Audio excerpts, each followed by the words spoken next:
I'm Bob Brill. He's Erik Kramer. Welcome to Kramer and Brill, a fantasy football podcast and now a videocast as well. You can hear the podcast on iTunes, Stitcher, Libsyn, radio.com, and wherever you get your podcasts. And now we're on Megaphone through the C-Suite network as well. Also, you can see the videocast on YouTube by going to my Bob Brill YouTube channel or by finding the links for all of this at kramerandbrill.com. That's the easiest way, right there on the bottom of your screen. kramerandbrill.com. Now, during the offseason, each week we'll be taking a look at each NFL team as they prepare for the draft and the upcoming year. We'll also do that with local reporters who cover those teams to get their perspective. And this week, we're joined by d.orlando Ledbetter, who covers the Falcons for the Atlanta Journal-Constitution. D, welcome to the show. Thank you, Bob. Thanks for having me on the show. Oh, you got it. This was not a great season for the Falcons. It had some good things and not so good things, but you want to recap a little bit of that for us? Yeah, they started 0-5, couldn't hold leads. Then the coach got fired, and the interim, Raheem Morris, took over. They won a couple there, got it moving in the right direction, and then ended with losing all 5. So it was a 4-12 season, their worst campaign since 2007, when they also went 4-12 under Bobby Petrino. Well, I'll say this, I was once a Falcon myself, not for long, but back in '87 during the strike, I played a few games, and they ended up keeping me after that. Didn't play anymore after that, but that was my 1 year in Atlanta. So I guess looking ahead, now you got a new GM, right, in Terry Fontenot, and new head coach and Arthur Smith. Coming in, what do you think? Can you foresee what kind of team Arthur Smith is going to handle or put his imprint on? As you just mentioned, one of the big issues for the Falcons last year was giving up leads late in games. And what kind of, imprint here do you see Arthur Smith leaving with the Falcons or bringing? Yeah, Erik, I believe he's going to try to play some more power football. They're going to have to get stronger up front, maybe add some more people. That'll allow them to run the ball and then play action fake off of that. The offensive line hasn't been able to run the ball or protect Matt Ryan. He's had over 40 sacks in the last 4 seasons. So, in the red zone, the problems in the red zone flow from the line not being able to block. So I think he's got to get some power up front on the line and, find a running back. And then defensively, it's been a decade-long problem here is getting to the pass rusher. So they don't have, you don't see anybody over there that's going to do that for you. But they have some building blocks. If you count Grady Jarrett at nose tackle or defensive end, then Deion Jones and Foye Oluokun at linebacker, and then the rookie cornerback, A.J. Terrell, had a good year. So, outside of those 4, everybody else's job is open, and he's got to find some kind of way to play power football and then some kind of way to rush the passer. Those will be his big challenges. And he played power ball in Tennessee, so he's expected to bring that style here to Atlanta. So where does the running back situation sit at this point? I know it's been a kind of a mix and match for several years, trying to find the right guy. This year it looked like maybe at times they found the right guy and maybe not. So I guess where does it end up this year, and where do they look at? Well, Bob, they had signed Gurley to a 1-year contract, and then Brian Hill's also set to be a free agent. Those were the top 2 backs. They ended the season with Ito Smith as the lead back, and he's the smallest pass catching back, so I don't think he can carry the full load by himself. Then they have a couple younger backs that were signed on future deals, so they'll be in the market for a back, whether that's Aaron Jones out of Green Bay in free agency or, through the draft. I don't know where the money's coming from. They're way over the cap, so you probably can't get an established veteran, and you'll be dependent on the draft or the low-level running back market, kind of like what Carolina did last year with Mike Davis. Yeah, I'm interested to see, as you mentioned, about being kind of heavy over the cap right now, which is likely to drop anyway. And, you talk about Arthur Smith and the type of football, at least from an offensive perspective, how he's going to hopefully establish more of a running game like they've got and had in Tennessee. But with Matt Ryan, even though he's been very durable and a great passer, himself not a great runner. So what do you foresee, I guess, in the future? I think obviously Matt Ryan's going to be their quarterback of the near future. But beyond that, do you see them going in a different type of direction in terms of a different style of quarterback? Yeah, I think they've been studying them. The former general manager has started studying mobile quarterbacks the last 2 drafts. They weren't ready to pull the trigger on one. They may be ready to do that this year. You've got a couple intriguing prospects in Zach Wilson and Justin Fields who may be available to you at 4. But, you know, they can go with Matt Ryan for 2 years. He's got 3 years left on his contract. And I was just writing my Peyton Manning Hall of Fame story yesterday. And, you know, he played for 14 years in Indianapolis and then went to Denver for 4. And I'm like, hey, next year will be Matt's 14th year here. So, you know, maybe they are ready to transition at that position. And we could maybe see that start here in April with the 4th pick overall. You know, I look at Atlanta's teams, and you know, I love the wide receivers down there. Some pretty big contracts. I imagine Julio Jones has a pretty big contract at this point. Maybe time to renegotiate that. But talk about the wide receivers, because you got some great ones down there. Yes, the you know, Julio, of course, is the big name, but Calvin Ridley had the big season last year, 1,300 yards and so forth. So. He's ready to, you know, maybe be a number 1 or a 1A or 1B or however you want to do it. But he can get open deep, and if given the time, Matt can get it to him. You know, he's such a great route runner that, you know, his double move routes are, you know, generally in with him being wide open. So, you know, Matt just has to have time to deliver. And you know, that's been a problem. But Russell Gage, the number 3, stepped forward. He took the place of Mohamed Sanu. And so those are your top 3. Then after that, you have Christian Blake and Christian Powell. And the Laquan Treadwell was here last year and came in as a red zone threat late in the season to catch a little sit-down routes and so forth. But he's a free agent, the former first-round pick of the Vikings. So there is some depth at the wide receiver position. I'd like to talk, or have you talk a little bit about maybe some potential running back candidates, maybe that aren't there on the roster just yet, and tight end as well. Obviously, that's a big component for this type of offense that Arthur Smith put in there in Tennessee with Johnny Smith at tight end. Do you see anybody coming up, either via free agency or through the draft, either as a running back, contributor, or tight end? Yeah, at running back, of course, you know, the folks around here love the Najee Harris kid from Alabama. You know, you probably can't take him 4, and then he's maybe not there at 36. So, you know, that's not a possibility long term. The Michael Carter kid from North Carolina had a good Senior Bowl. So, you know, you could start looking in the 3rd round, 2nd round for running backs.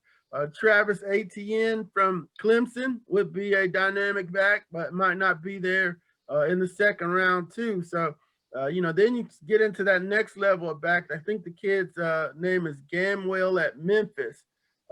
Memphis has another back that's coming out. That's where Antonio Gibson came from last year and did pretty good for Washington football team. So, we'll get into the running backs a little deeper, but those are the kind of, you know, ones that have surfaced here early in the draft, pre-draft process. You know, and what was the other position there, Erik? Tight end. You lost, yeah, right? You had Hunter Henry a couple years ago. Yeah.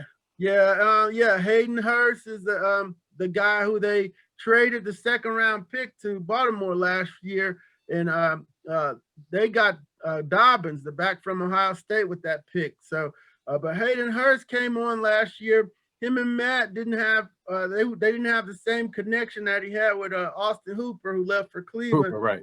Yeah, Hooper. But you know, Hurst has a big upside. They still believe that he can you know, get open in the red zone. He's athletic. I kept waiting for them to throw the ball down the field to him more, but, you know, that was the issue with the blocking. So they think he's got an upside. They got another kid on the roster named Jaden Graham, who's from Yale, but good pass catcher, good route runner, a little light as far as the blocking that Arthur Smith's going to be requiring the tight ends to do in the run game. So they're going to have to, find some more veteran tight ends, some more senior tight ends that could help them in the run game while they already have a couple pass catching tight ends. With the cap space being what it is this year and being low, a lot of teams are facing the fact they're going to lose free agents. Have the Falcons discussed? I'm sure they've had some offers because the number 4 pick is a tempting pick. Have they discussed trading that pick maybe for some of the needs they need to fill? Yeah, for some additional considerations. Yes, that's going to be in play here.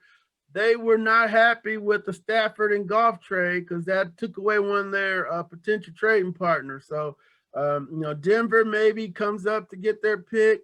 There's a couple other options where they could trade out of 4 because they don't want a quarterback right now. If they, decide they don't, then they can trade back and get more picks to aid that defense because that defense, needs some players that can make some plays and stop some folks. So they certainly will be in play in trading back in the draft. You mentioned the defense early on in here. Just again, has anybody jumped out in terms of maybe if they do trade and draft back or drop back down in the draft, any names that come up in that mid-level first round area that could potentially make an impact defensively, either as an edge rusher, maybe a possible secondary player, something like that? Yeah. Micah Parsons, the Penn State kid, is one. Rousseau, the Miami edge rusher, and he didn't play this year, so that's that's going to be a scouting problem. Mm-hmm. Patrick Surtain, the cornerback, Patrick Surtain Jr. Also, maybe even later in the first round, if you go back that far, or if you pick up a pick that late, maybe Asante Samuel Jr. as a cornerback. Those are some of the defenders that we're keeping track of here early in the process because they nobody's got a secure job over there except for those 4 people I mentioned. Well, if you look at the offensive line, because we know they need help there, there's a couple of pretty good offensive linemen that are expected to go in the top 5. One of them, probably the one that would be left for you guys if you went that way, would be Rashawn Slater out of Northwestern. Is that an option that they're looking at in the first round, offensive line? Yeah, they got to look at it, Bob. They definitely have to because because of the sack numbers I stated and the ability to run. Alex Mack's getting ready to, if he keeps playing, they can't afford him. They don't have $9 million for him under the cap. So he's 35. He's more than likely going to go elsewhere.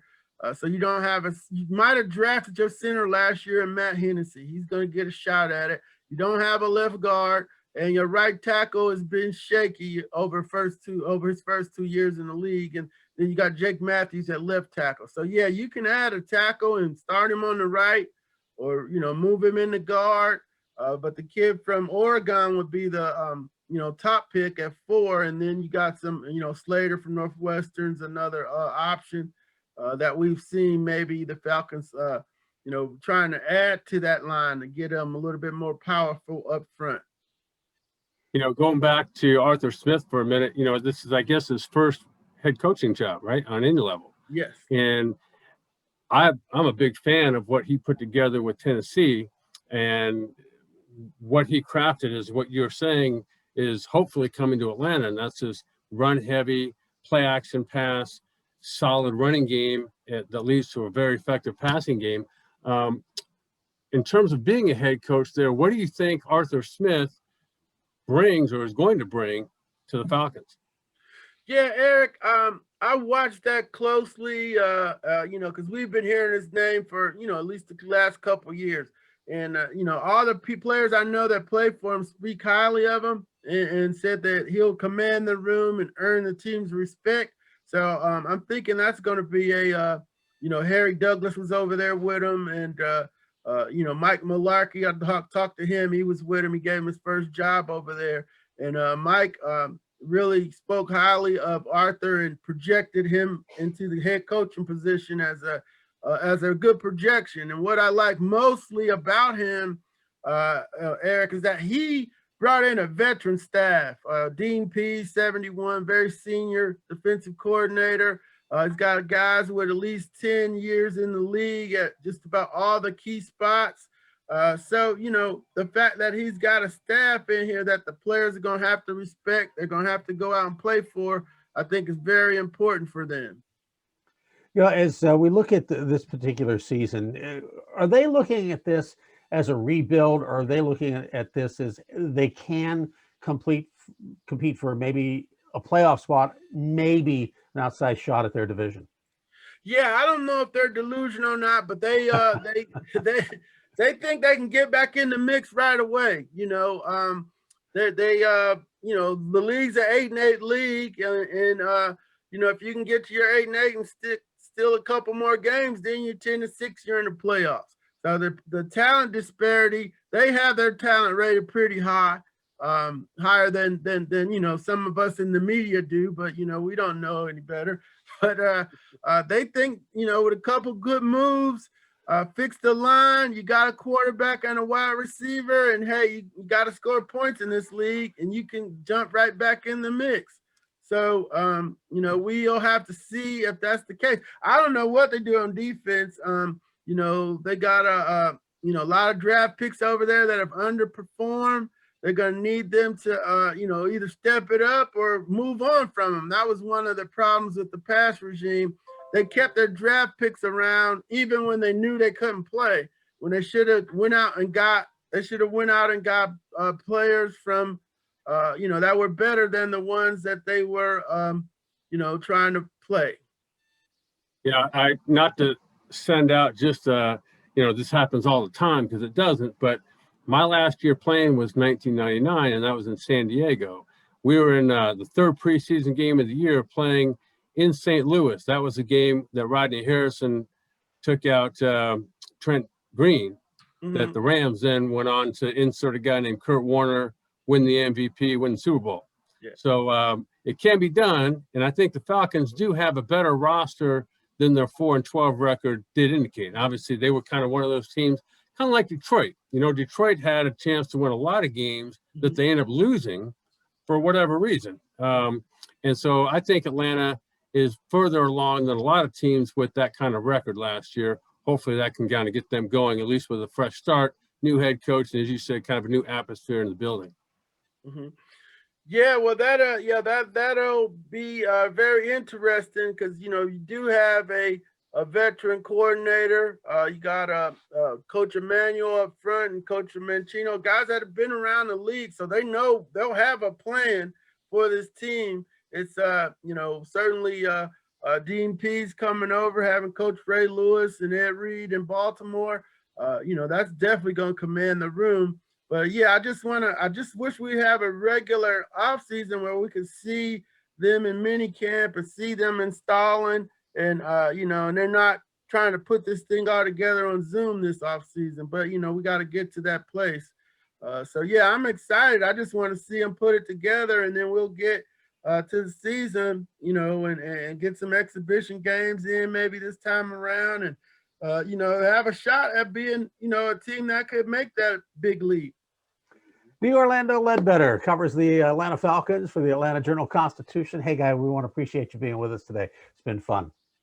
Well, thank you, Bob and Erik. It's been a pleasure coming on your show, and thanks for having me. You got it. Each week we'll visit a different NFL team and talk with local experts, reporters about that team and the draft and its future for the upcoming NFL season. A new team each week, so be sure to join us again next week. And there you have it, Kramer and Brill, a fantasy football podcast, and now a video cast as well. You can hear the podcast on iTunes, Stitcher, Libsyn, radio.com, and wherever you get your podcasts. Now you can also see the video cast on YouTube by going to my Bob Brill YouTube channel, or by finding the links for all of this at kramerandbrill.com. And there you have it for d.orlando Ledbetter of the Atlanta Journal-Constitution and my friend and colleague Erik Kramer. I'm Bob Brill. We'll see you next time.